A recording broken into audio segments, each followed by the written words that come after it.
Mereka duduk di bumi tapi mereka nak explore alam-alam dan dimensi lain yang dijadikan oleh Allah. Nak cari tahu apa yang ada di sana, apa yang istimewa. Baik, kita duduk mana? Kita 20 tahun lepas pun duduk sini. Hak berubahnya apa? Mikrofon. Dulu suara tak sedap sangat, kali ni suara sedap tu lah. Orang lain dah pergi sana, dah bina roket, dah bina jet, dah bina pelantar nak bagi lepas. Bila mereka tengok tempat Nabi Mi'raj tu, Nabi nak Mi'raj tu di mana? Di mana Nabi nak Mi'raj? Nabi nak Mi'raj bermula di Masjidil Aqsa. Bukan bermaksud dia nak lepas roket pun di Masjidil Aqsa. Bukan tu maksud dia. Maksudnya sebelum orang nak Mi'raj, sebelum orang nak naik tu, dia perlu ada satu tempat khas untuk kita melepaskan seorang tu ke arah angkasa. Jadi mereka create lah satu tempat yang khusus, tak kira lah di mana-mana, yang sesuai untuk melepaskan satu tenaga, satu objek yang laju dengan kuasa dia berdaya tinggi untuk cuba explore alam sana. Dan mereka kait dengan apa yang disebut sebagai teori relativity tu kan. Maksudnya semakin laju manusia berjalan, masa akan menjadi makin panjang ke pendek? Masa akan jadi makin pendek, betul. Maksudnya kita duduk dalam kereta, bila kita berjalan 30 hingga 40 km sejam, kita banyak boleh tengok pemandangan dan alam kan. Naik 30 je. Oh, pakcik tu duduk sedang cangkul tanah, pergi sikit pakcik tu duduk pukul padi, makcik ni dia jual goreng pisang. Jelas kita nampak 30. Kalau masa tu lari 22, 24 dan kadang. Bukan kata nak tengok makcik, tak ada nak tengok kiri kanan ni. 22, 24 tak ada tengok benda lain. Kalau kita tengok pun sebagai penumpang, tak ada. Wih, nampak macam orang jual benda tapi tak tahu apa. Goreng pisang ke, goreng ubi ke apa, tak tahu. Muka pun tak ada nak cam. Maksudnya masa jadi lagi singkat. Kenapa jadi singkat? Automatik kita mudah faham. Kamu pergi Penang KL 3 jam je. Berapa kamu lari tadi? 28,300, 28,300. Patut pun 3 jam. Aku sejak semalam lagi tak sampai-sampai. Pasal apa? 30 km sejam. Benda sama. Tapi dah kita lari 30, orang lari 300. Baik, masa jadi makin singkat, makin tinggi, masa jadi makin pendek.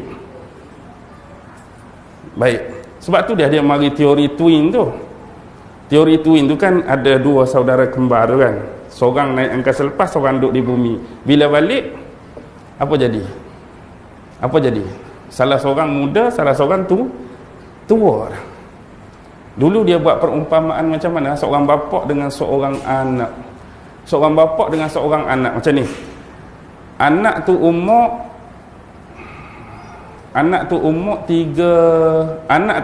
3 tahun, bapa tu umur 27. Bapa umur 27, anak umur 3. Bapa pun naik. Di sisi masa di bumi, masa tu dah berlangsung 30 tahun. 30 tahun. Bila anak ditinggalkan bapa 3 tahun, bila 30 tahun, umur anak berapa?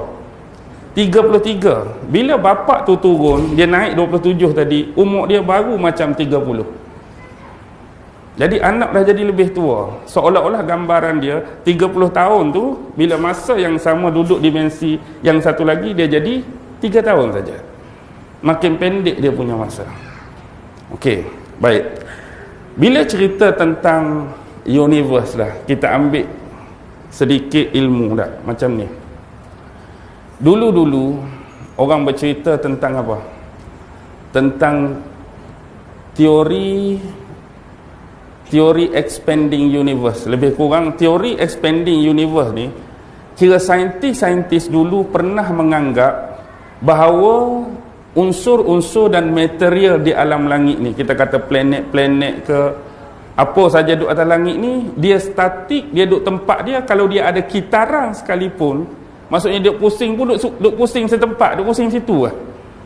Dia tak berubah. Dulu anggapan pertama. Lepas itulah bermula tahun 1912, seorang saintis yang bernama Slipper, bukan Slipper kita ni dah, nama dia memang Slipper, S-L-I-P-P-E-R. 1912 dia cuba memerhatikan satu galaksi yang paling hampir dengan bumi. Dia duk anggap bumi, sebelum ni galaksi ni dekat dengan bumi, tapi dia buat analisis makin jauh. Ini bermaksud bahawa benda tu makin makin apa? Makin berkembang, makin luas, makin jauh. Jadi bila Slipper memulakan 1912, 4 tahun kemudian yang dikenali sebagai Mr. All I Know, siapa dia? 1916. Gelaran dia Mr. All I Know, semua aku tahu. Jenius abad ni. Apa dia? Albert Einstein. 1916 Albert Einstein buat satu lagi teori dia. Dia kata setiap galaksi dan unsur-unsur dalam universe ataupun ruang angkasa ni, sama ada dia makin mengecil ataupun dia makin membesar, sebenarnya dia sentiasa berubah. Dia tak duduk satu tempat. Maksudnya dia makin bergerak, dia makin jauh. Ditambah pula dengan sokongan bila tahun 1929 seorang lagi saintis nama dia Hubble ataupun Edwin Hubble yang mula-mula bina teleskop besar tu kan. Teleskop dia nama The Hooker. Dia buat kajian, dia tengok gelombang cahaya tu dah mula menjarak ataupun menjauh dari satu tempat ke satu tempat. Contoh bila dia tengok hari ni jarak dia. Tapi tengok waktu lain makin jauh, makin jauh. Ini bermaksud bumi atau universe, galaksi ni sentiasa berkembang tuan-tuan. Berkembang. Dan kemudian tahun 1956 ke 65, anda ingat dah? Ada 2 orang, Mr. Wilson dengan sahabat dia. Saya lupa nama sahabat dia. Inilah tokoh yang pertama memenangi Nobel atas teori apa? Teori Big Bang. Dia dapat Nobel pertama teori Big Bang dia. Jadi bila dia buat kajian tentang teori Big Bang, dia menganggap Big Bang lah pemula pencetus kepada kejadian alam semesta. Tapi tak lama lepas dia dapat hadiah Nobel ni, ada seorang lain kaji yang mengatakan bahawa sebelum Big Bang tu ada satu sumber yang disebut macam sumber radiasi yang menggerakkan kepada meletusnya Big Bang tu. Seolah tadi bincang Big Bang tu jadi tiba-tiba.